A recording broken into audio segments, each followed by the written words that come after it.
আশঙ্কাজনক হারে এখন জেনা, ব্যভিচার, পরকীয়া এগুলো বেড়ে গেছে। মাদক দ্রব্যের কি ছয়লাভ, এই যে গুন্ডামি, মাস্তানি, ছিনতাই কারা করতেছে? যারা ইয়াং ছেলে পেলে এরা করতেছে।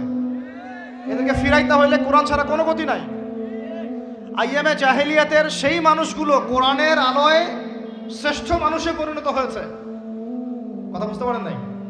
আইয়ামে জাহেলিয়াতের সেই মানুষগুলা যারা একসময় নিজের মেয়েকে দাফন করেছিল জীবন্ত। ইন্না লিল্লাহি ওয়া ইন্না ইলাইহি রাজিউন। চিন্তা করা যায়? আপনি আপনার মেয়েকে দাফন করতে পারবেন জীবন্ত? পারবেন? বলেন। এরকম মানুষ যারা এই কাজ করেছিল তারা কোরআনের সংস্পর্শে এসে সোনার মানুষে পরিণত হয়েছে। এই কিতাব আল্লাহ পাক নাজিল করেছেন ওই ঘরের উপরে উঠিয়ে রাখার জন্য না, মাঝে মাঝে বের করবো, ধুলা মুছবো, চুমু খাবো, রেখে দিব, এই জন্য না। বাবা মারা গেছে, খুললাম, পড়লাম, সব বক্সায় দিলাম, এই জন্য না। শুধু এই কিতাব আল্লাহ পাক নাজিল করেছেন যেন আমরা হৃদয়ে ধারণ করি। কোথায় ধারণ করি? তো হৃদয়ে ধারণ করবো তো তখনই যখন আমি বেশি তেলাওয়াত করবো, বেশি বেশি পড়বো, সবাইকে পড়াবো, শেখাবো। আল্লাহ পাক আমাদের সবাইকে কোরআনের বিপ্লব ঘটানোর তৌফিক দান করেন, আমিন। তো প্রিয় ভাইরা, 4 নম্বর কাজ, কোরআন শিখবো, পড়বো, শেখাবো, দর্শ দিব। কোরআনের একদম বিপ্লব। রমজান মাসে ইনশাআল্লাহ কোরআনময় রমাদান হবে ইনশাআল্লাহ। রমজান মাসে অন্য কোনো বইও পড়ার দরকার নেই, প্রয়োজনে কোরআন পড়েন, হাদিস পড়েন আর কোরআন পড়েন। কোরআন এবং হাদিস, অন্য কোনো বই, বিষয়ভিত্তিক বই পড়ার দরকার নাই। আর অ্যাটলিস্ট 1 মাস আপনি না পড়েন। এরপরে আসি 5 নাম্বার। একটু বড় হয়ে যাচ্ছে যদিও, আমি সংক্ষিপ্ত করে বোঝাচ্ছি, শোনেন। 5 নাম্বার হচ্ছে রমাদান মাসে, একটু ধৈর্য ধরেন। রমাদান মাসে আমরা ফরজ ইবাদতগুলোকে সর্বোচ্চ গুরুত্ব দিব ইনশাআল্লাহ। যেমন সবার আগে কি? সালাত। এই একটাই বল, সালাত। সালাত নাই, ইসলাম নাই। সালাত নাই, সে ব্যক্তি মুসলিম না। সোজা কথা শুনেন, সালাত অস্বীকার করে সে ব্যক্তি মুসলিম না। নবীজি বলছেন, মান তারাকা সালাতান মুতাআম্মিদান ফাকাদ কাফারা। কেউ যদি ইচ্ছা করে সালাতকে অস্বীকার করে, ছেড়ে দেয়, সে ব্যক্তি কি হয়? কাফারা, কুফরি করে। সালাত না পড়ার কারণে ইমামগণ বলেছেন তাকে মুসলমানদের কবরস্থানে দাফনও করবা না। কোন কোন ইমাম বলেছেন তাকে জানাজাও দিবা না। কোন কোন ইমাম বলেছেন তাকে জেলখানায় বন্দী করে রাখবা। কোন কোন ইমাম বলেছেন তাকে মৃত্যুদণ্ডের শাস্তি দিবা। আমি এমনি বলতেছি না, ইমামদের কওলগুলো পড়ে দেখেন। নামাজ না পড়াটা যেমন তেমন পাপ না তো, ইচ্ছা হইলে পড়লাম, ইচ্ছা হইলে পড়লাম না, এমন না। যারা নামাজি তারাও যদি নামাজে সচেতন না হয়, তাদের জন্যও শাস্তি আছে। নাউযুবিল্লাহ। ফাওয়াইলুল লিল মুসাল্লিন আল্লাযীনা হুম আন সালাতিহিম সাহুন আল্লাযীনা হুম ইউরাউনা ওয়া ইয়ামনাউনাল মাউন। এখানে বলা হচ্ছে মুসল্লিদের জন্য দুর্ভোগ, যে মুসল্লিরা নামাজ সম্পর্কে গাফেল, উদাসীন। আবার যারা মানুষকে দেখানোর জন্য নামাজ পড়ে এবং এই যে ছোটখাটো সাহায্য করতে অস্বীকৃতি জানায়, সূরা মাউন পড়েন। তাহলে মুসল্লিদের জন্য গাফেলতির যদি শাস্তি হয়, তাহলে যারা পড়ে না ওদের কি হবে বলেন? পুরুষের চেহারায় দাড়ি থাকতেই হবে, মাস্ট বি। পোশাক আশাক থাকতেই হবে নবীর মতো। আমরা আমাদের সংস্কৃতি নিয়ে গর্বিত না? ইসলামিক সংস্কৃতি কোনো দেশ, জাতি, বর্ণ নির্দিষ্ট করে আছে না? সবার জন্য। আমাদের নবী কি আরবদের নবী না পুরো বিশ্বের নবী?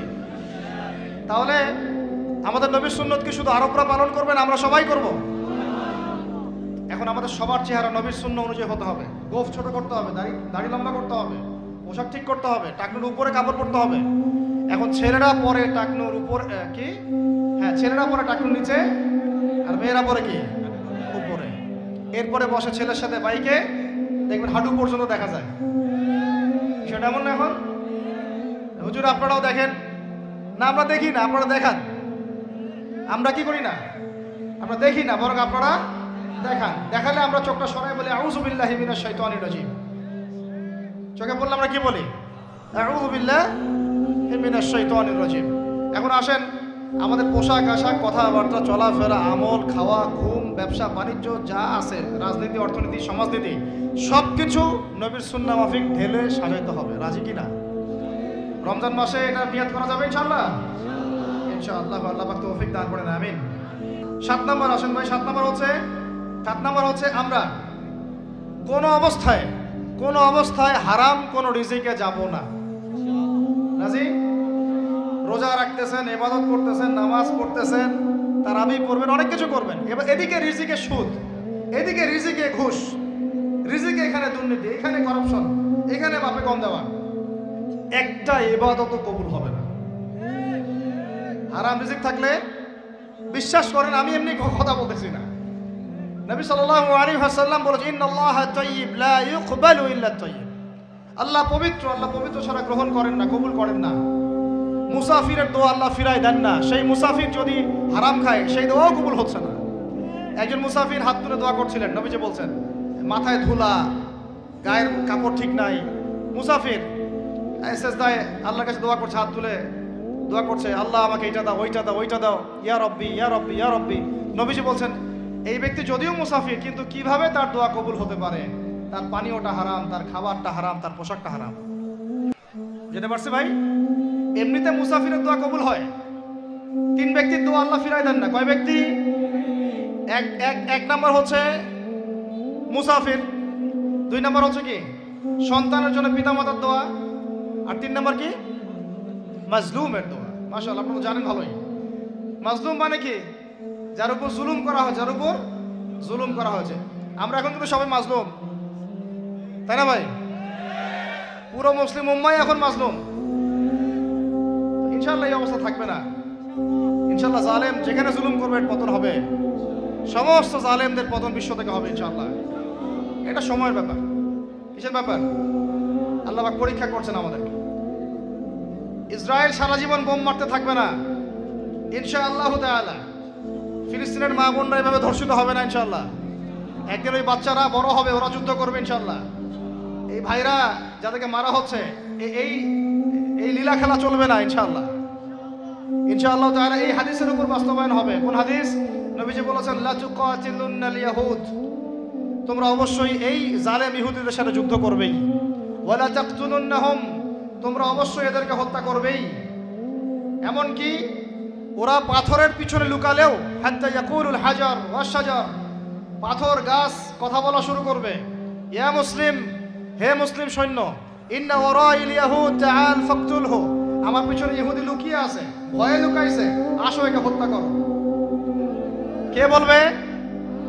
পাথর গাছ কথা বলবে। এটা গাল গল্প রূপ কথা না। এখন যা দেখতেছেন এগুলো চিরস্থায়ী নয়। কথা প্রসঙ্গে চলে আসলো, তিন ব্যক্তির দোয়া আল্লাহ পাক ফেরত দেন না, মাজলুম, সন্তানের জন্য পিতামাতার দোয়া এবং মুসাফিরের দোয়া। কিন্তু যদি রিজিক হারাম হয় তাহলে হবে না। তাহলে আমাদের নসিহত নাম্বার কতটা? 7। আমরা কোনো অবস্থায় হারাম রিজিকে সম্পৃক্ত হব না। রোজা রেখে তো মোটেই না, এবং এটা চর্চা করবো যাতে করে আমরা হারাম থেকে বেঁচে থাকতে পারি। ঠিক আছে ভাই? 8 নাম্বার হচ্ছে আমরা রমজান মাসে সবার যাকাতগুলো দিয়ে দিব ইনশাআল্লাহ। যাকাত যাদের ফরজ হয়েছে আল্লাহর রাস্তায় যাকাত দিয়ে দেন। যাকাত দিবেন না, এটাও জাহান্নামে যাওয়ার অন্যতম কারণ।